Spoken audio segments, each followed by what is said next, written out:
We're close to it. New. Testing. It's working. Okay. So we'll give about 3 more minutes for any other people who might actually care about Puyo. And Tetris. And Tetris. You're in presenter mode on the big screen. What? Why? I don't know. Yeah, I totally know what I'm doing, right? I love computers. I made sure. I got this. Stop the download. Reset the modem.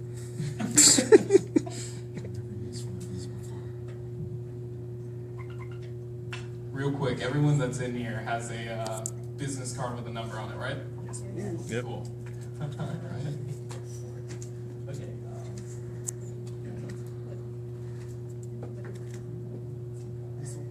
This is even there's water. Wait, this isn't even cups. Oh, there's the other cup. Someone else is it. Oh, Gross. That's gross. Joke's on you, came here for the free water.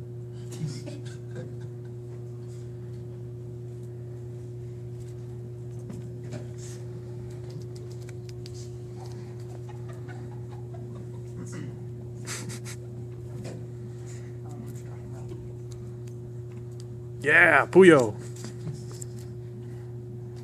right, quick question.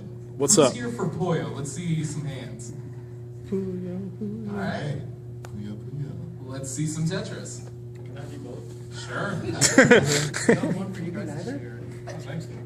Who's here because your roommate dragged you to this? Anyone? Oh, some guy in the back. Yeah, some guy. Don't talk to him.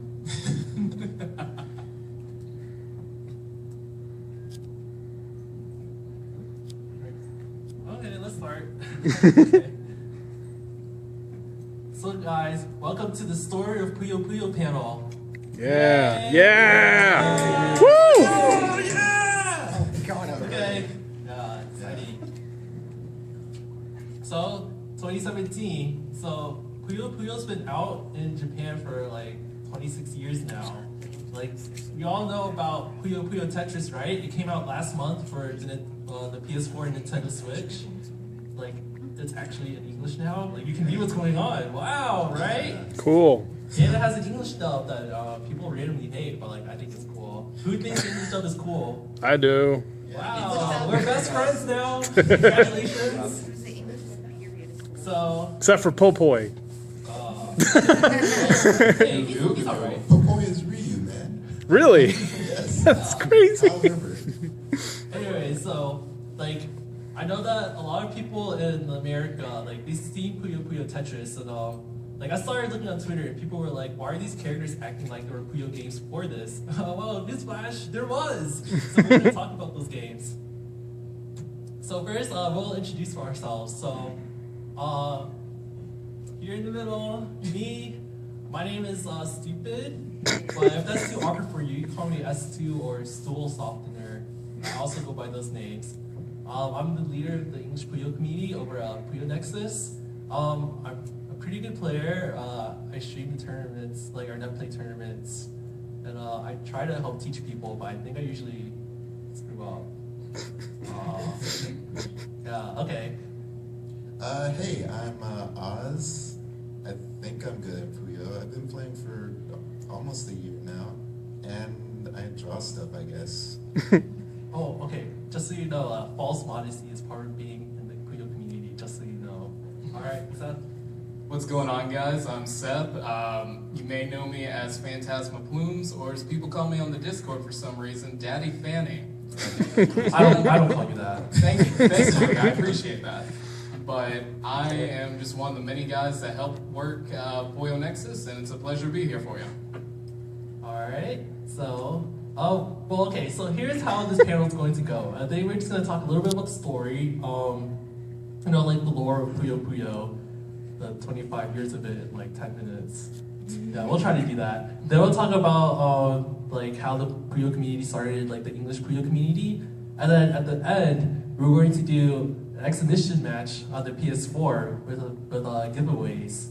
Alright, so make sure you don't throw away those cards. Ooh. I mean, I don't know why you would throw them away now. That's kind of rude. Yeah, if you just come up and grab some. I got some extras up here for you. Yeah, so you need one of these cards for the raffle. So if you haven't gotten one yet, come up here. Fabulous prizes, guys. So yeah, let's just start talking about Puyo Puyo. So what is Puyo Puyo? So if you've never seen it play before, basically you connect 4 of a color, kind of like in Connect 4, but when you connect 4, they explode.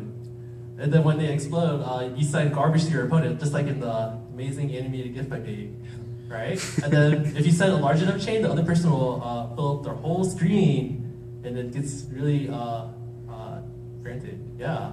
Disclaimer, unlike Connect 4, diagonals don't work. So, Oh yeah. I mean, you'll find that out really quickly. So yeah, clearing Puyo sends garbage to your opponent. So the person who made up this game, or invented the idea for this very simple but actually complex game, is Matsumitsu Nitani. He's like this really old like game developer dude. Like, do you guys know like Compile Heart? What games did they make? They do Neptunia. They were known for Sorcery Saga on the Vita. That's about all I know them for. Alchemania? I don't know. Well, they're sort of like a decent company now, but way back in the 90s, they made like lots of stuff. Now, I think their signature franchise was Mado Monogatari. It was like this kind of really old school dungeon crawling kind of thing, you know, like Dragon Quest, except instead you play as Aro Naja, this magician girl in training who, like, from the age of 5, she starts, like, I don't know, seeing horrific things. Like, her kindergarten class turned into zombies and, like, started bleeding everywhere and they melted. And, you know, for kids. yeah, yeah, definitely for kids. And the final boss is usually Satan on Dark Prince. Yeah. Yeah, so that's what his name is in English now, Dark Prince, not Satan. Anyways, he's a pretty chill guy, but he's like has this really creepy desire to marry Arl, even though she's like 15 usually. Not always. Japan.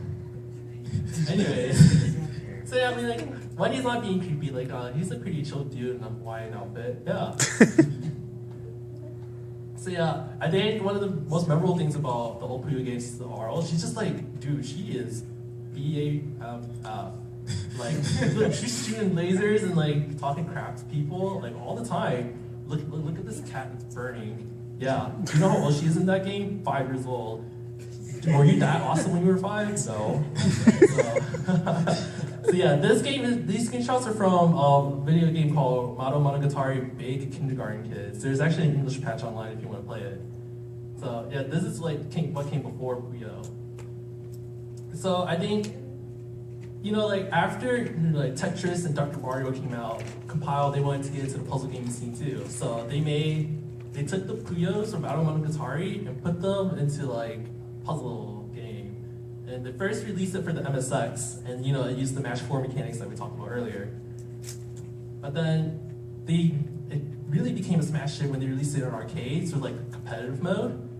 So in these, you would first you would have a zany cutscene where like Arl trash talks someone, and then you fight. That was exciting. Except I think people got really good. So actually, we'll get to that later. So who here has played Dr. Robotnik's Media Machine or Kirby's Avalanche? Raise your hand. Yeah. Oh, that's actually more people quite than a lot. Yeah, I thought you just like one person. I told you, Sonic Mega Collection. Yeah, so if you didn't know, those games are actually clones of Puyo Puyo 1. And so, I mean, it was pretty fun to play together, but I knew there's like kind of like a flaw to like the current mechanics of those games. You couldn't counter attacks. So it was like, I don't know, people like, you would just like set off a fire chain really fast and you would win automatically. Or like you would like smash rotate to stall out the game. So people in arcades didn't really like that. So then in 1994, they released Puyo Puyo 2. Su is a pun on 2 in English and master in like kanji. So in this game, Arl is just as savage as usual, like beating people up for basically no reason. And so in this game, they introduced like a counter mechanic. So if you watch closely on the, well, I think you saw this animation earlier, but you can counter attacks if you set your chain off at the same time. So, I mean, this edition looks really simple, but actually made the metagame like super complex. So now you had to go for like crazy 10 chains. Like who here could do a chain buried in 3? Raise your hand. Raise it high. Come on, be proud. That's not raising your hand. Oh, whoops. It's debatable. So yeah, you can't just win with like tiny chains anymore. You have to go for big ones, but also at the same time you have to like read your opponent's mind and attack them with small chains too to block them off. And so like if you think about fighting games, like spacing and like pokes, yeah, you do the same thing in Puyo. It's just a little more abstract looking, but it's there. So yeah, because Puyo had like such similar mechanics like fighting games, like you'll always see it next to like Street Fighter cabinet in like Japan. So eventually, like people had like crazy tournaments for it. Like here, people like cosplay, like they will like let me get to the part. People like rise from the ground and like Shizo cosplay, like yeah, Grandmaster right there. Yo, how many of you know about Shizo? Anyone know about our boy Shizo? Yeah. So you can't hear it in the audio now, but these people, they got so into it. So it was like done in like big stadiums. People do like, so and Puyo Puyo, I think one of the like defining aspects of it is like when you make a good chain, like your character starts shouting along anime style. So they're like, yeah, Ice Storm, Daikyu, yeah. So then the whole audience would shout along while the players make chains. It was pretty cool. Yeah, this is esports 1997. Damn. So here's a bunch of other games that Compile made, Puyo games that Compile made. So like they had direct sequels to the Puyo series, Puyo Puyo Sun and Puyo Puyo Dawn. I don't like pronouncing that pun; it's kind of boring. And then they also made like other spin-offs like Puyo Puyo Da. That was like a rhythm game, but I don't know. Have you guys played it? It's awful. Who likes DDR here? Alright, Sure. if you like Puyo and you like DDR, Puyo Puyo Da is for you. Is it really though? Does it have dance it, pad support? it has dance pad support. What, really? Oh, Wow. I thought people. Oh, okay. Anyways, so yeah, Compile tried to like release those games. I mean, they sell pretty decently, but they didn't hit like. I think Puyo Puyo 2 is just like a masterpiece already. Like you think of like other games that like have balance patches like all the time. Puyo Puyo, like the Puyo series was perfected in the second game in 1994, and it hasn't really changed much since. The basic mechanics. Just think Street Fighter and all the iterations of it. Perfect was 2. Anyways, Compile went bankrupt. Like, Oh. so then, like, Oh. okay, so the story is at Sega. Like, they've already been working with Compile to like release their games for like arcade machines. So since they've been working closely already, just like sold the rights to Sega. And so Sega decided to take their own spin on the Puyo series. So their first attempt at making a Puyo game was Puyo Pop for the Game Boy Advance. And yeah, Arl's back to being mean to everyone. So yeah, this is actually the first Puyo game I played, and I was just so impressed like how you can be so mean to people and get away with it. I think that was like a defining moment in my childhood. I don't think that was a good thing, but yeah, Arl is very inspiring, and she knows how to like tell creepers to leave her alone. Oh yeah. Character on the left, you guys don't know him. That's Incubus. He's a creep. He's always like, "Hey, baby." I regret saying that. Anyways, and then I don't know why, but Sega was doing reboots before the like reboots became popular. So they rebooted Puyo Puyo into Puyo Pop Fever. Anyone play this? Yeah, this actually came out in English. Raise your hand if you played Alright, yeah. this. Maybe in an arcade or on your GameCube. Oh man, Or just okay. one person. Wow. I think it was Wow. great. Anyways, this game, this didn't really sell well in the States or in Europe. So the story is like after this game didn't sell well, I guess Sega of Japan, they didn't really know if they should keep like localizing Puyo games. So like Sega of Japan, they kept making more. So Puyo games never maybe seen in English. Like Puyo Puyo Fever 2, it had a sequel where there was like more story mode, more characters like Sig. He's a pretty big fan favorite that no one knows. Everyone knows him in Japan. And then there's Puyo Puyo 15th Anniversary. Anniversary games have become a tradition for Sega to make, and also a tradition not to localize. Yeah, that sucks. But yeah, they kept making more. They made Puyo Puyo 7. I think this is when Sega started really cashing in on like the voice actors to sell the game instead of making like a a nice game. Okay, I mean, like, I don't know, Puyo 7 is just kind of jank. If you look at the characters, like, Andy's face is weird. Yeah, it's strange. Yeah, but, like, I mean, after that, like, Sega leveled up like crazy, and Puyo 20th anniversary in 2011, this was a good game. It had so much to do. I really hope it gets localized eventually, because that pair mode is so fun to play with 4 people. You know, back when I was a kid, I didn't have any friends, so I just played this alone. But, you know, nowadays you have you guys, right? You'll play with us. Yeah. Hey, Yeah. what did this one come out They were in? gonna force you to play. What did this one come out in? This came out in 2011 for like the DS, PSP, the Wii, and then like the 3DS. I still play the 3DS version, it's pretty cool.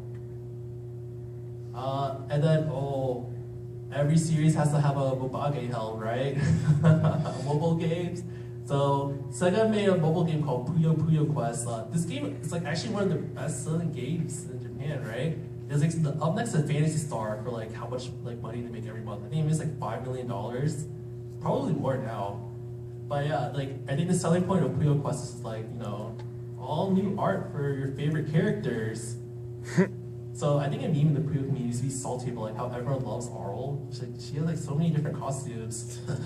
But like, I don't know, so the Arl costume on the far left, people dropped $2,000 to like buy her when she came out in the gacha for the mobile game. Like that literally happened. I'm not kidding.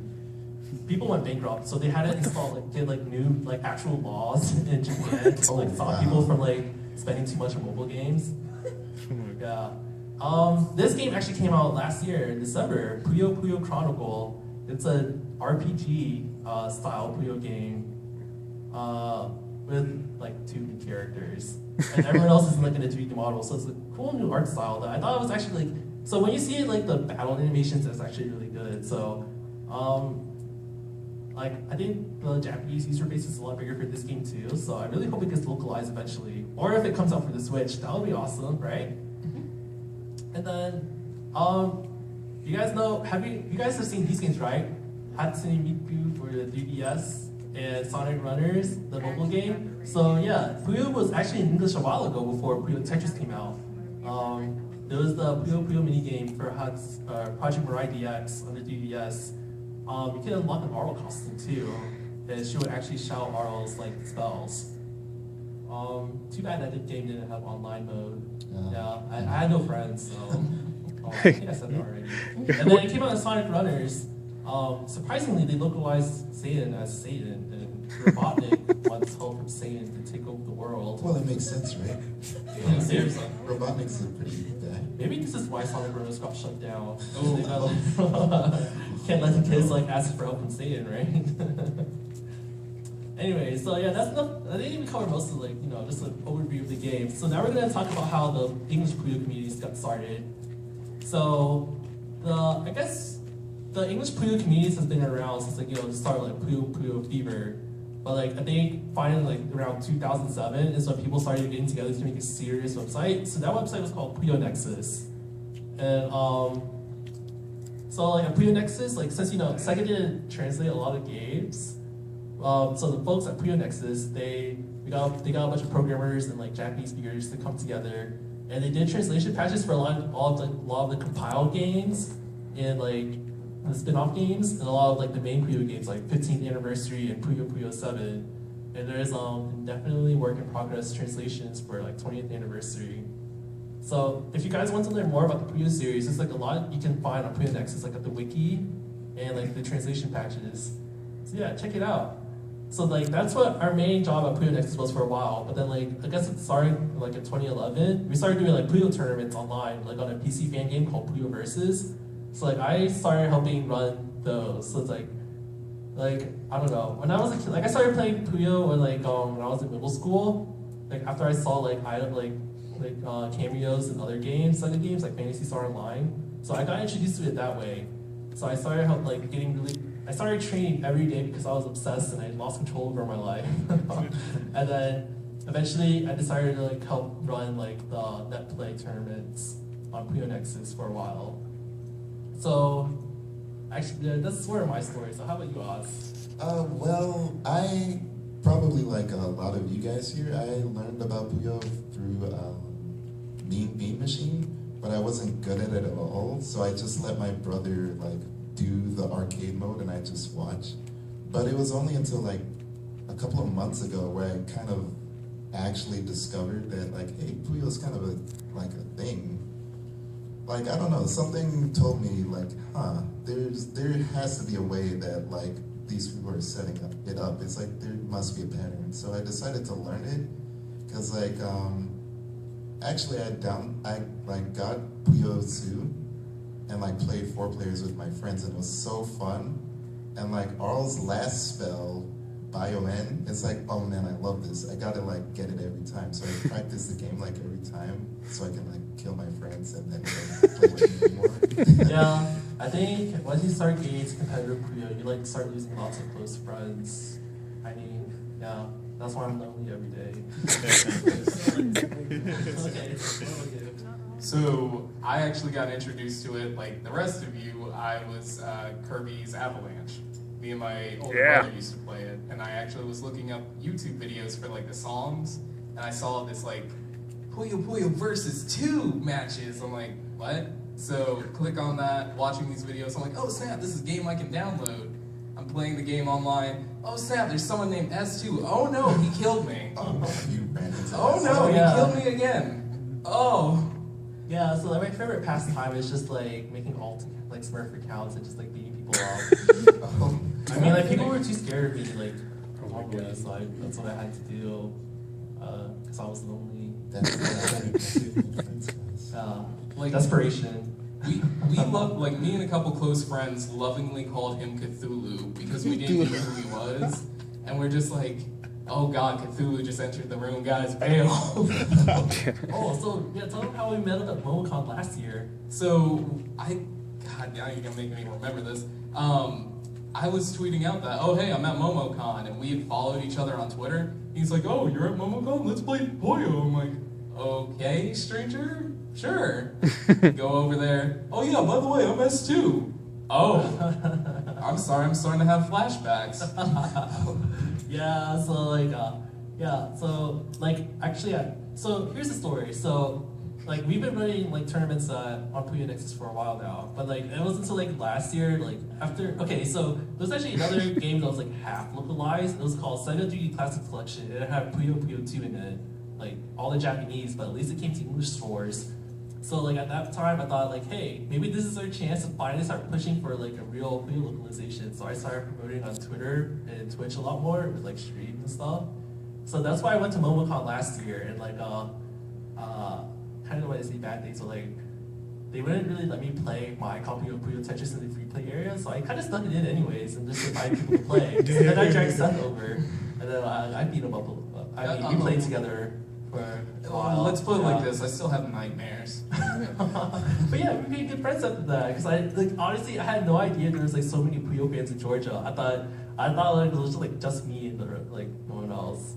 Yeah, I thought it was a small world, but like wow, friends. Now Magical. somehow I'm part of the staff now. I don't know how I got here. Yeah, Please it's kind help of me. like make you do like B word. Sorry. I mean, I'm just joking. I mean, so yeah. After that, I've been streaming all the time on Twitch for the past year, and then like I had no idea, but like actually, so the story is like. So we already told you how like Sega Japan didn't have any confidence that Puyo could get localized and so like sell well, right? So another factor in like Puyo's lack of localization was that basically like Sega of America, their branch, there's actually not a lot of people who knew about Puyo Puyo. Like the localization producer himself was like, oh, this is what Puyo is. I guess it's time to learn. Like they just did not have a lot of staff in the American branch who knew about Puyo. So that's kind of already the first barrier. Like the people who have to be the ones localizing it, they don't even know about it. But miraculously, like Sega 3D Classics Collection got greenlighted for like localization, so they brought that, and then it all just started following. So like with the help of like I guess the Puyo community, we started getting really active promoting the game all the time, right? And then eventually, and there was like over in Japan, they have. Actually, I'll get to that later. But basically, we've been promoting it so much and like playing to them all the time that I guess they finally started hearing us. That's let me pretty think. I lost my nice. train of thought for a second. Well, basically, yeah. So then, since the Nintendo Switch was in development, so that would be a good platform to release Puyo Puyo Tetris on, right? So like, I guess secretly last year they were working on it, and then yeah, in January, who watched the Nintendo Switch release reveal event? Raise your hands. Super hype. Like I was just sitting there, it's like maybe there's like this. So hey, you guys remember the PSM trophy league, right, for Puyo Tetris? Like we all saw the trophies in English, and like our immediate thought was like, oh, I bet this is like some Southeast Asian like localization. It can't possibly come to America. Yeah, this is a trick, guys. Keep being hopeless. But then suddenly during the Switch reveal event, it was like in English. You're like, what? Yeah, that was crazy. Yep. So then I immediately started like messaging like Sega of America, like Sega PR, like, hey, I'm a pro player. Let me help you like with tutorials. And guess what? They actually said yes. So if you go on like Sega's YouTube channel, they have like tutorial videos for Puyo Puyo Tetris. You'll hear my voice. Yeah, that's because I helped them make it. So I hope it's very helpful. I know like some people who just played the tournament earlier today, like I don't know, they just started learning Puyo like last month, but because of those videos, like I don't know, they were really scary, doing perfect clears. Yeah, it was a nightmare. Well, I don't know. Your fault. Well, Yeah, I'm you sorry, I'm caused just trying to help this game become esports, right? So another big part of the Puyo community, like that helped them. I think Puyo Puyo is one of the only puzzle game franchises that has like a huge emphasis on the characters. Like, well, I know like other puzzle games have characters, right, like Panel and Pawn and stuff, but like Puyo Puyo, its lore goes like way back, and I think people got invested into it like at a good time. So people like they have their own favorite characters, and so as a result, fan art.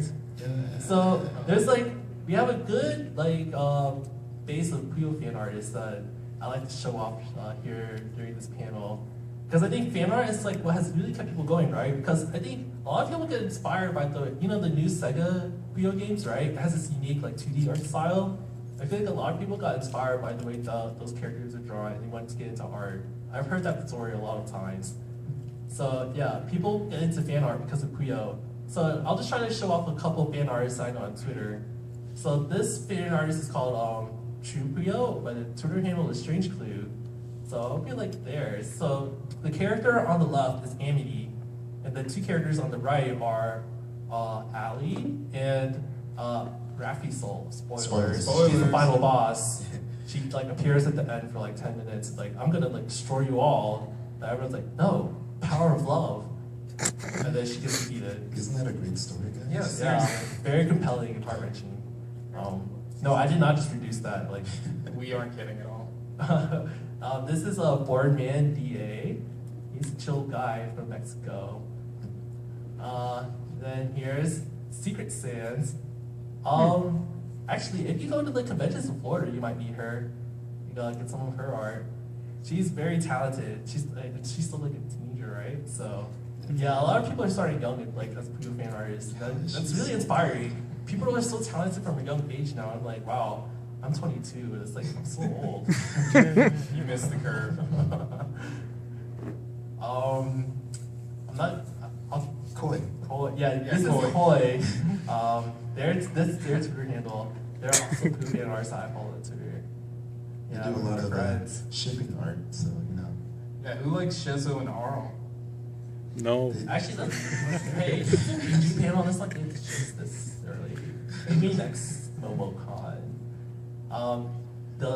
So now we actually have our own Puyo fan artist in Georgia. So Ozzy, stand up. No. It's Yeah. Come on, buddy. Okay, whatever. So not only is Oz like a really good Puyo player, like he draws art too, right? Doesn't it make you feel so inferior? It makes me feel it's like, wow, how do you be good at everything? And then we have JMB here, Jorge. Look at the left picture. Yeah, he's That making is his art so right good. now. Yeah. Yeah. Hi. He's great. Really talented artist from here in Georgia too. So this Need B machine print is pretty popular among Sonic fans. I think a lot of Sonic fans like kind of wish like Dr. Robotnik would come out in like a real Puyo game with Beaver style, like the new Sega art style. I mean, it kind of came out in the mobile game, right? Yeah. I mean, just drop like $100 and you'll get him. I mean, Playable character. how many people would actually play as Dr. Robotnik? Like, Only if he has voice clips from the Adventures of Sonic the Hedgehog. Yes. show of hands. Dr. Robotnik, yes. Anyways, so yeah, Barrett's been a good part of helped carry the community really far. But also another thing is, I think since you know how back in that 1997 video, with the people rising from the floor, all esports. Well, Sega's still continuing to try to build Puyo Puyo as an esport now. So they've partnered with like Red Bull. So in Japan, they have a tournament series called the Red Bull 5G, where you're like players of East and West Japan team up to fight in 5 different genres of games. And one of the genres that have always been in the tournament series is the puzzle genre. So they've been playing Puyo Puyo and Puyo Puyo Tetris as their game. So yeah, a lot of people in Japan are like rising up and getting like kind of famous for playing Puyo Puyo. Yeah, so like I'm hoping that by us running tournaments here in the US, like we can start getting recognition for Puyo as an esports game too. Hashtag esports. So yeah, there's actually events here in Georgia that are going to start going on. Like, I kind of put this in without your permission, Patrick, but we usually do like Puyo Puyo Tetris tournaments like Gwinnett Brawl, which is at the Wasteland Gaming in Duluth.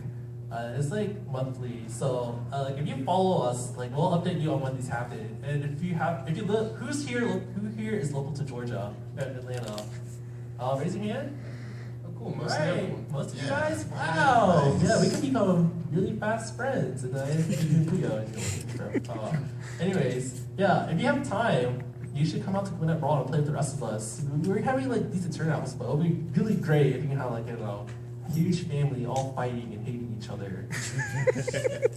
And getting better, right? That's the important part. We're like the Sonic fan base all over. Wait, I don't want to go in that direction. Don't imprint that idea. Anyways, yeah, and if you want to get like super competitive, there's going to be the Puyo Tetris tournament at CEO. It's supposed to be run by Patrick. It's a little drama right now, but basically, yeah, that's in Orlando, Florida. If you guys can go to that, you should show the world your power. I don't think I can go because I'm poor and like I just started a new job.